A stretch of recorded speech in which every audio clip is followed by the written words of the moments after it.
Yo, what's happening, GDT world? I'm gonna call y'all GDT world because gelato doing things world and we'll gelato to the world. You feel what I'm saying? Yeah, how y'all boys doing, man? It's a new week. It's cold outside. You feel me? It's cold. Hey, Joe, this weather has its days, isn't it? Yeah. But let me not get up for y'all. Today we have obviously another reaction. But today, see, I'm from Pretoria, right? So I'm watching how Pretoria's most wanted gang boss met his end. Yo, what the fuck? How Pretoria's most wanted gang boss met his end. Should I leave that in? Probably gonna leave that in. Yeah.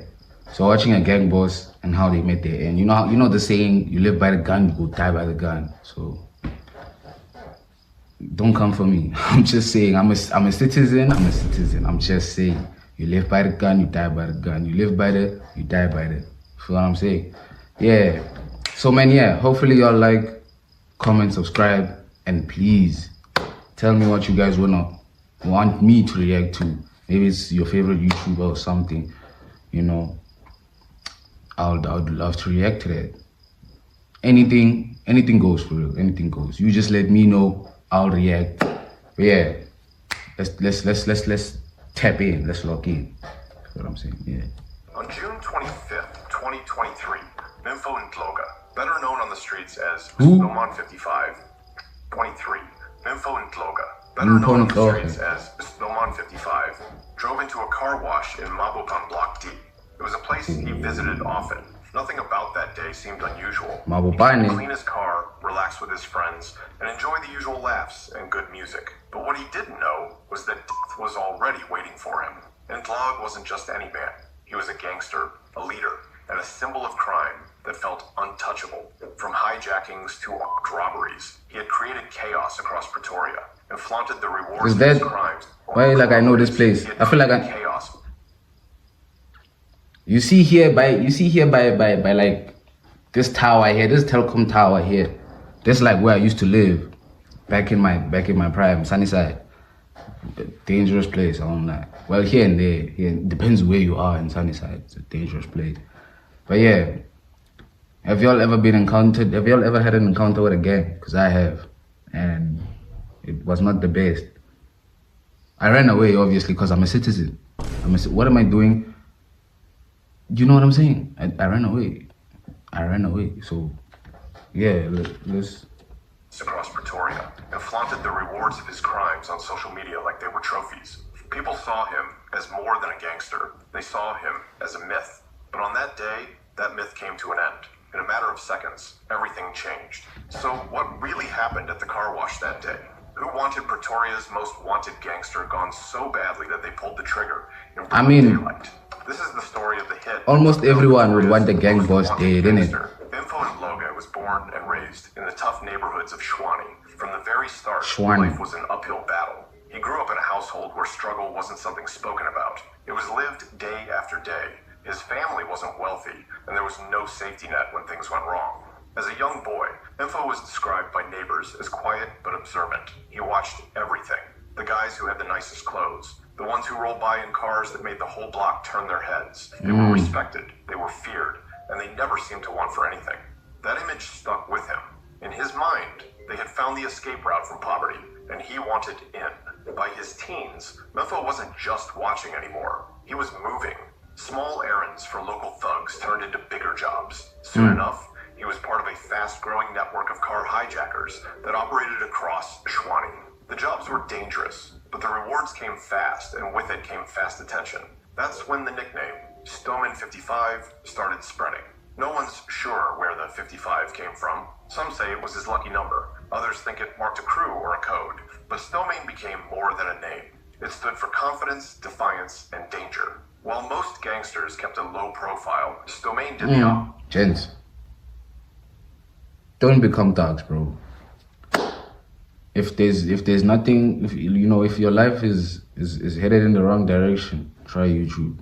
I'm not saying that my life was headed in the wrong direction. I'm just saying that YouTube, get a hobby. How about that? Get a hobby instead of like Like I said, I'm a civilian. Don't come for me. Don't come. Oh my God, don't come for me. Oh my God. Opposite. He used Instagram and Facebook as if they were his personal movie sets. One day, he'd post videos of laughing with friends. The next, he'd be flexing in front of flashy cars. He once even live-streamed himself inside what was believed to be a hijacked vehicle, cruising through Pretoria as if it were nothing. But his life wasn't just about crime and clout. In a strange twist, SDUMANE was also a loyal member of the Zion Christian Church. On Sundays, he would wear his ZCC uniform and take part in prayers, singing hymns like any other believer. It was a complete contrast to the life he So you're telling me someone, I'm sorry for pausing so much. You're telling me that someone in your church right now could be a thug. Hey, think about that. Some saw it as hypocrisy. Others thought he was battling demons, caught between the man he wanted to be and the one he had become. Maybe he felt guilty. Maybe the church gave him peace in a life full of noise. Maybe it was both. But one thing was certain. Mfo SDUMANE Ntloga was living on borrowed time. SDUMANE wasn't just involved in crime. He became the face of it. His crimes weren't messy or random. There was a method behind them. He and his Joe, how do people get robbed like a military in broad daylight? Like, rely on luck or brute force. They gathered information. They studied their targets. Doesn't anyone help, bro? Or is it because of the guns? Their favorite hunting ground became areas like four-ways, wealthy suburbs where luxury cars were common. Well-dressed professionals driving alone made for easy targets. These hijackings weren't clumsy or rushed. Everything was planned. The operation ran like clockwork. One man would approach with a calm but firm. The second would quickly take the driver's seat. A third, sometimes in another vehicle, would help make the escape clean. No shouting, no wild threats. Just cold instructions delivered with steady voices. Victims often said the same thing. It felt like the hijackers had done this dozens of times, and they had. Once the vehicle was secured, they moved fast. Sometimes, they drove it to secluded locations where trackers could be disabled. Other times, they went straight to a chop shop. Within hours, the car would vanish into black market networks, stripped and sold in parts or driven across borders. The law was enforced, but SDUMANE always seemed one move ahead. People started to talk. Some said he had connections inside the system, that someone was tipping him off when the heat got too close. He wasn't just dodging patrols. He was outsmarting investigations. He knew when to vanish and when to show up again, bolder than before. Some called it luck, others called it genius. But no one could deny this. He had control. But one hijacking would change everything. In the early months of 2021, the streets of Fourways, Johannesburg, were bustling as usual. Among the residents going about their daily routines was Abongile Majova.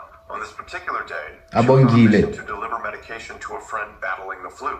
As she pulled up at the gate of a residential complex, waiting for it to open, a Toyota Avanza rolled up behind her. Nothing seemed strange at first. Those aren't our Avanzas.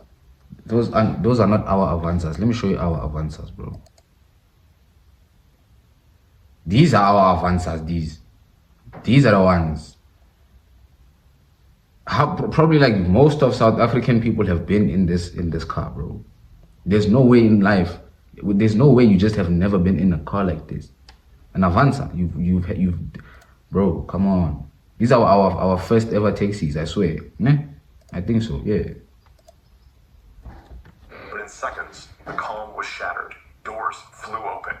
Men rushed toward her car with their hands and their faces hidden under hoods. Abongo panicked. She tried to speed off, but they moved fast. One of them smashed her rear window. Another unlocked the back door and jumped inside. A third shoved a pistol in her face. His voice was calm but firm, giving orders like he had done this 100 times. Shaking and terrified, she gave up the... They didn't just take her car.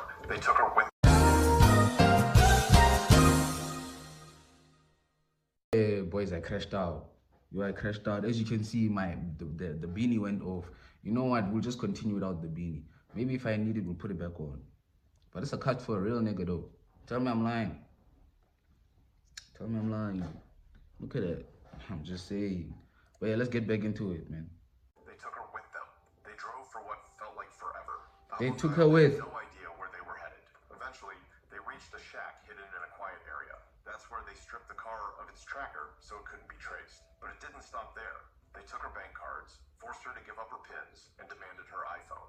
One of the men made her unlock it. It was a full robbery, with every move planned out like a script. Once they had taken everything they wanted, they didn't leave her at the shack. Instead, they drove her to another location, just as quietly, just as efficiently, and dropped her off. And then came the most shocking part. Info SDUMANE and Loga went on Instagram Live. There he was, behind the wheel of Abongjail's stolen BMW, talking to the camera like it was a regular day. His voice was calm. He dropped motivational lines, cracked jokes, and threw in warnings to anyone who doubted him. This wasn't just a live stream. It was a performance, a message. He was untouchable, and he wanted everyone to see it. For law enforcement, the live stream was a gift. It showed the stolen vehicle. It showed SDUMANE's face. It gave clues about his location. It was you see, niggas, man, high definition. gents, But in a twist, that's how it's meant to be. Like if you rob someone or you take someone's belongings and stuff, bro, like leave them alive, dog. There's no need to like end their life, bro. Like when as a robber, what did you gain from that? What did you gain from taking their life? Like just think about it, though. What did you gain from taking their life? Aware they were fighting, né? But like their life is gone. No, what did you gain? Obviously you gain money, but like in your heart, dog, you know what I'm saying? No one expected. It wasn't the police who found him first. It was the street he once ruled. And they weren't there to scroll or like his videos. They were there to end them. It was a clear Sunday afternoon, June 25th, 2023. They're looking for him. In Mabopane Block D was full of life. People were washing cars, talking, laughing, and playing music from their phones. It was just another normal day in Pretoria. Infonet Loga, known as SDUMANE 55, was there too. He stood out like he always did, wearing expensive clothes, smiling, and acting like he had nothing to worry about. Some people saw him as a local celebrity. Others feared him. He was known for hijackings, robberies, and showing off stolen things on social media. That day, he was hanging out with friends, laughing and relaxing. He had no idea that someone had come there for him. Two men were walking toward the car wash, one from the left, the other from the right. They didn't shout, they didn't run. They looked calm, like they had done this before. One of them got close, too close. Then he pulled out a gun and fired the first. Before the crowd could react, more followed. The first hit SDUMANE point blank. He knew exactly who he came for. At the same time, the second gun opened fire into the crowd, spraying bullets in every direction. It was fast, violent, and terrifying. People dropped to the ground. Some ran for cover behind walls and parked cars. Screams filled the air. Within seconds, the shooters were gone. Their getaway car sped off. The sound of gunfire still echoed, and the smell of gunpowder lingered. SDUMANE lay on the ground. The man who once showed off stolen cars and laughed in front of cameras was silent. No more posts, no more flashy clothes, no more running the streets. It was over. Two innocent people were also hit during the shooting. They were rushed to the hospital, badly injured. They had nothing to do with SDUMANE. They were just in the wrong place at the wrong time. News of the spread quickly. Videos showed the panic, the noise, and SDUMANE's body lying on the concrete. Social media blew up. Some were shocked. I didn't hear about this. Surprised. Many said it was bound to happen. He had made too many enemies and lived too loudly. Later that day, police confirmed they were looking for two suspects. They offered a reward for any tips that could lead to arrests. But people didn't need police to tell them what it was. This wasn't just a it was a message. Someone had decided they'd had enough of SDUMANE, enough of the thought, enough of the crimes, enough of the show. And whoever sent that message made sure everyone heard it. The news of Memphis SDUMANE 55 in Loga's spread fast. Within minutes, his name flooded WhatsApp groups, Twitter spaces, and Facebook timelines across Pretoria. Videos from the car wash were already circulating. Photos of his lifeless body hit the internet. The streets buzzed louder than ever. But this time, SDUMANE wasn't around to enjoy the spotlight. Pretoria didn't react with one voice. The city split in two. On one side were those who called him a legend. They didn't care about his criminal record. To them, SDUMANE was more than a headline. Supporters posted old photos, shared memories, and filled the comments with "Rest easy, King. Gone too soon." Some even wrote that he had died like a boss. It didn't matter what the police had said.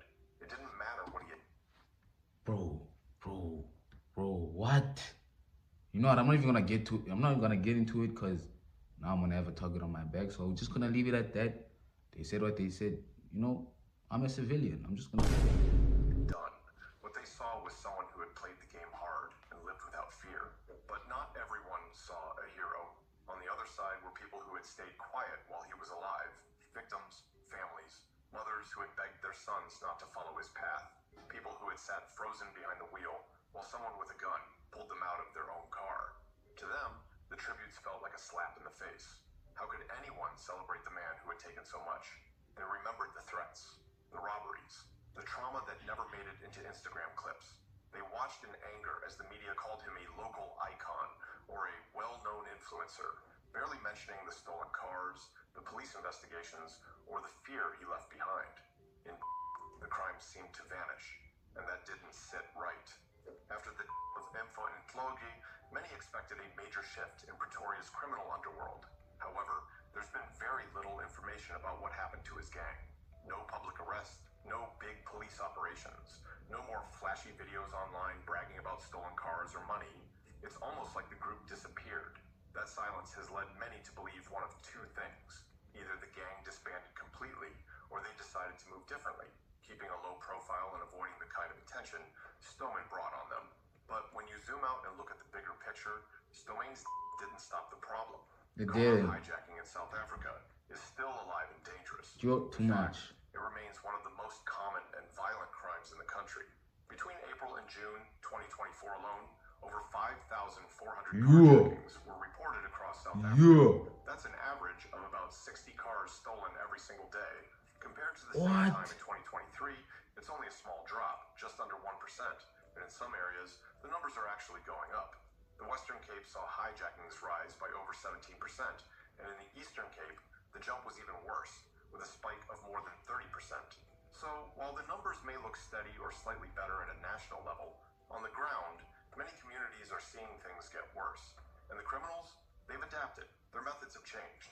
One of the most common tricks being used again is the tap-tap method. Here's how it works. You're driving along, maybe on your way home or to work, and suddenly the car behind you taps your bumper. Just a little bump. Naturally, you think it's an accident. So you pull over to check the damage or talk to the other driver. But that's when they strike. The moment you step out of your car or even just roll down the window, you're surrounded. Men jump out, take your keys, and force you away from the car. It's quick, brutal, and leaves the victim shocked and helpless. Now you know. The trend is the use of kidnappings during hijackings. Instead of just taking the car and driving off, some gangs now take the driver with them.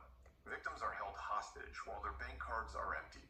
In some cases, they're forced to unlock phones, hand over pins, or even stay in the car for hours, so the gang can delay the time it takes before the car is reported stolen. By the time help is called, it's already too late. The car has been stripped, sold, or used in another crime. So, while someone like SDUMANE may have removed a loud and flashy criminal from the streets, the system that produced him is still in place. The demand for stolen cars, the networks that move them across provinces or borders, and the poverty and desperation that push young men into this world, none of that has changed. Car hijacking is still a major problem in South Africa, and despite the fall of one of its most notorious figures, the streets remain just as dangerous. The criminals are still out there, only now they've learned to move quieter, smarter, and faster. Bro, South Africa is just not safe at this point, bro. Women are not safe. Men are not safe. Children are not safe. Like, what's going on, bro? Like, and then you get the president going overseas just to laugh with it. Like, bro, do something, gang. Like, damn, bro. But yeah, man, that's the end of the video. How the most wanted gang boss met his end. Yo, stay in school. Stay in school. I don't know, bro. Get a 9 to 5. I don't know. Crime. Nah, you know what I'm saying? But yeah, man. Hopefully y'all liked the video. I quite enjoyed that one. I won't lie. Like, I could watch more. Like, I enjoyed that. Hopefully you enjoyed that. So make sure you like, comment, subscribe. And yeah, man, I'll catch you tomorrow with another reaction. Because we're consistent, buddy. But yeah. Yeah, the girl from God, big nigga. Tryna